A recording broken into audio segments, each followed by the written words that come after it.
za maulidi ya Mtume Muhammadi sallallahu alaihi wasallama, maadhimisho ambayo yameratibiwa katika ofisi ya mufti wetu wa Tanzania na shekhe mkuu wa Tanzania Alhaji Shekhe Abubakar Zuberi. Ndugu zangu, maulidi haya yatafanyika, yataanza siku ya tarehe 24 na yatakamilika siku ya tarehe 25. Maadhimisho haya ya bwana wetu alayhi salatu wasalamu Mtume Muhammadi sallallahu alaihi wasallama, imekuwa ni wajibu tuyafikishe kwenu ili nyote mjue kwamba tarehe hii tunakwenda katika kufanya maadhimisho ya bwana Mtume Muhammadi sallallahu alaihi wasallama. Ndugu zangu Waislamu, nini maana ya kuleta kwenu? Tunaleta kwenu kwa kuwa sisi tunaamini ninyi mnajua faida ya kuzaliwa kwa bwana Mtume Muhammadi sallallahu alaihi wasallama. Namna moja ama nyingine, ingekuwa mimi ni hiari yangu ama natoa fedha katika mfuko wangu, ningetamani sote tulioswali katika Ijumaa ya leo wote tuingie katika makosta na sisi tuwe wa kwanza kufika pale Dar es Salaam kwa ajili ya kwenda kusherekea maadhimisho ya bwana Mtume Muhammadi sallallahu alaihi wasallam. Lau kama tumefeli, basi ningetamani angalau madrasa yetu ya Darul Maarifa basi ingepatikana kosta hata moja, ili Darul Maarifa wapande katika gari waende Dar es Salaam kwa ajili ya kwenda kusherekea maadhimisho ya bwana Mtume Muhammadi. Ndugu zangu Waislamu, tunapomzungumzia Mtume Muhammadi, ndugu zangu Waislamu, tutie kitu katika nafsi zetu, alafu tutie akili katika vichwa vyetu, na tutie vitu katika mioyo yetu, kujua huyu Muhammadi anayezungumziwa uzaliwa wake ni nani, na kwa nini yawe tu maadhimisho ya Muhammadi na hayakuwa maadhimisho ya mtu mwingine. Ni vizuri Waislamu tukajifunza kitu hiki na tukakifahamu, na baada ya kukifahamu sisi basi tuwe wa kwanza kufuatilia maadhimisho ya bwana Mtume Muhammadi sallallahu alaihi wasallam. Tunapokwenda katika viwanja vile, tunakwenda kujifunza mambo mengi sana ya dini yetu. Tunakwenda kujifunza habari nyingi mno za mtume wetu. Tunapokwenda katika ule mkusanyiko, maana ule mkusanyiko kwa lugha nyingine ni mfano wa jitimai. Unapohudhuria katika mkusanyiko wa jitimai, unakwenda kukutana na masuala mengi sana yanayohusiana na dini yetu. Ndugu zangu, huyu Mtume Muhammadi sallallahu alaihi wasallama, siku moja Yahudi miongoni mwa Mayahudi muwindaji aliwahi kuingia katika dini. Nadhani mnajua Myahudi alivyombishi, jinsi Wayahudi walivyofanikiwa sana kwa nguvu zao kuupinga Uislamu, lakini Myahudi alikubali kuingia katika dini. Alikubali kuingia katika dini kwa lipi? Kwa matendo ya bwana wetu Mtume Muhammadi sallallahu alaihi wasallama. Sifa zake mashuhuri, alikuwa swadiku al-amin, alikuwa ni mkweli, na vile vile alikuwa ni nani? Mtume alikuwa ni mwaminifu. Mtume sallallahu alaihi wasallama siku moja alipita katika mapito yake, alimkuta Myahudi ananoa kisu, pembeni amemfunga mnyama wake paa ambaye amemuwinda katika mawindo, kisha akampata. Mtume Muhammadi aliposogea katika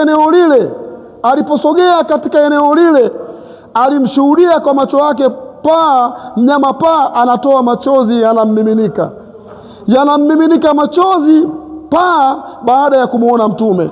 Hayakumiminika machozi alipokuwa Myahudi ananoa kisu. Mtume Muhammadi alisogea kumsikiliza paa.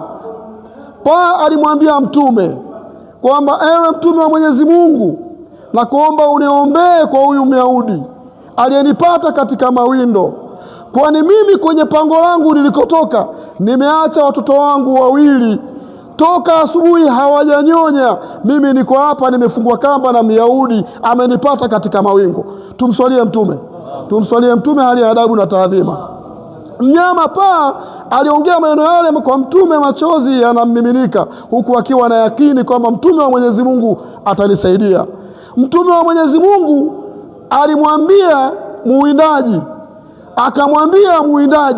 kwamba mnyama huyu analalamika kwamba toka asubuhi ulipomkamata kwenye pango lake kaacha watoto wake wawili wadogo hawajanyonya.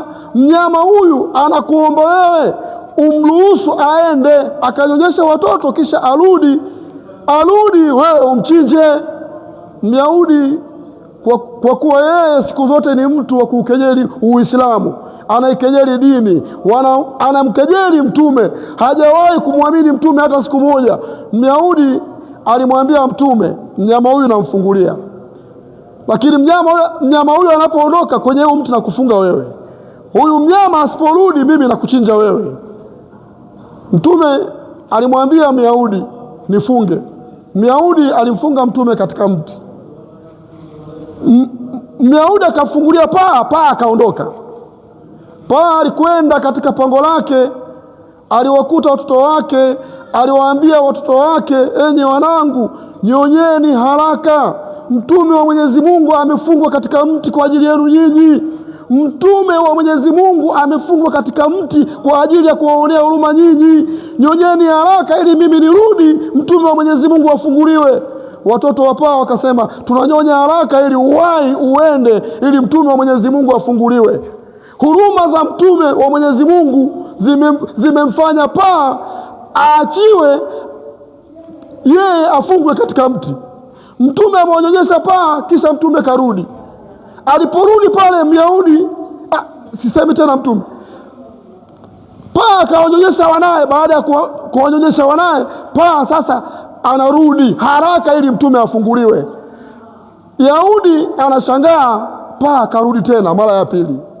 Yahudi kaangalia kaona, kwa matendo haya ya huyu Mtume wa Mwenyezi Mungu nifanye nini hapa? Akamfungulia Mtume Myahudi. Mtume kafunguliwa, Myahudi paa amekuja. Myahudi anaona aibu kumchinja paa. Sasa hivi hata ungekuwa wewe, huyo paa ungemchinja? Paa ambaye umemruhusu amekwenda kunyonyesha watoto na amerudi umchinje kwa kauli ya Mtume. Hizi zote ni huruma za nani? Za Mtume Muhammadi sallallahu alaihi wasallam. Mtume Muhammadi ndiye ambaye sisi ametuletea dini na ndiye tufanya leo sisi tumeacha kuwa majahili, tumeacha kuwa watu wa hovyo, tumeacha kuwa mushirikina, tumeacha mambo mengi, tumeacha kila maasi kwa ajili ya Mtume Muhammad sallallahu alaihi wasallam. Ndugu zangu, maulidi hii ni ya muhimu sana. Maulidi hii ni ya muhimu sana. Sisi twende katika maulidi ili tukasherekee uzawa wa mtume wetu Muhammad sallallahu alaihi wasallam. Khatibu wetu katika hutuba ameizungumzia aya hii, ameirudia kuisoma mara kwa mara, wa amma bi ni'mati rabbika fahadithi, kwamba ama neema alizokupa Mola wenu mzisimulie.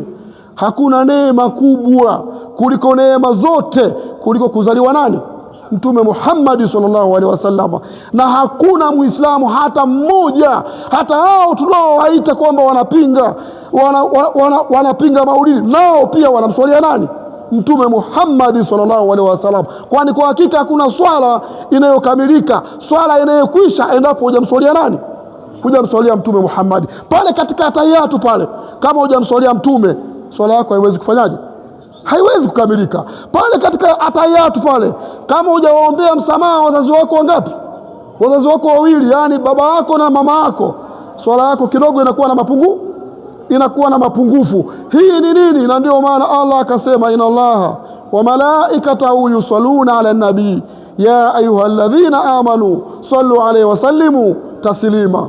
Ndugu zangu Waislamu, Mungu amewaamrisha, Mwenyezi Mungu kwanza yeye mwenyewe amejisifu kwamba hakika yeye mwenyewe Mwenyezi Mungu pamoja na malaika wote wanamswalia Mtume Muhammad sallallahu alaihi wasallam, kwa maana ya kwamba wanamtakia rehema Mtume Muhammad sallallahu alaihi wasallam. Sasa ikiwa Mwenyezi Mungu na malaika wanamswalia Mtume, hivi mimi na wewe je?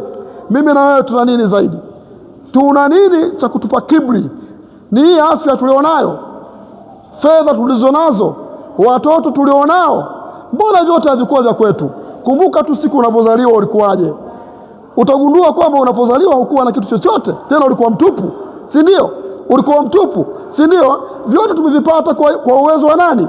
uwezo wake Allah subhanahu wa ta'ala. Ndugu zangu Waislamu, kubwa zaidi kwenu leo ni kukupeni taarifa ama kuleteni habari. Ndugu zangu Waislamu, shekhe wetu wa mkoa wa Njombe Alhaji Sheikh Rajabu Msigwa mpaka hivi sasa anaendelea na mikakati ya kushughulika ili kujua tutaondoka vipi. Nadhani baada ya tarehe ya leo tutawapitia maimamu na tutawapelekea maimamu taarifa maalumu ili tujue kila msikiti utaondoa watu wangapi katika usafiri ambao utakuwa umeandaliwa. Lakini Sheikh Rajabu mpaka dakika hii hapa nilipokuwa nazungumza naye jana, aliniambia yupo katika harakati za kushughulikia msafara wa watu Waislamu wa Njombe kuelekea Dar es Salaam kwa ajili ya maulidi ya Mtume Muhammad sallallahu alaihi wasallam.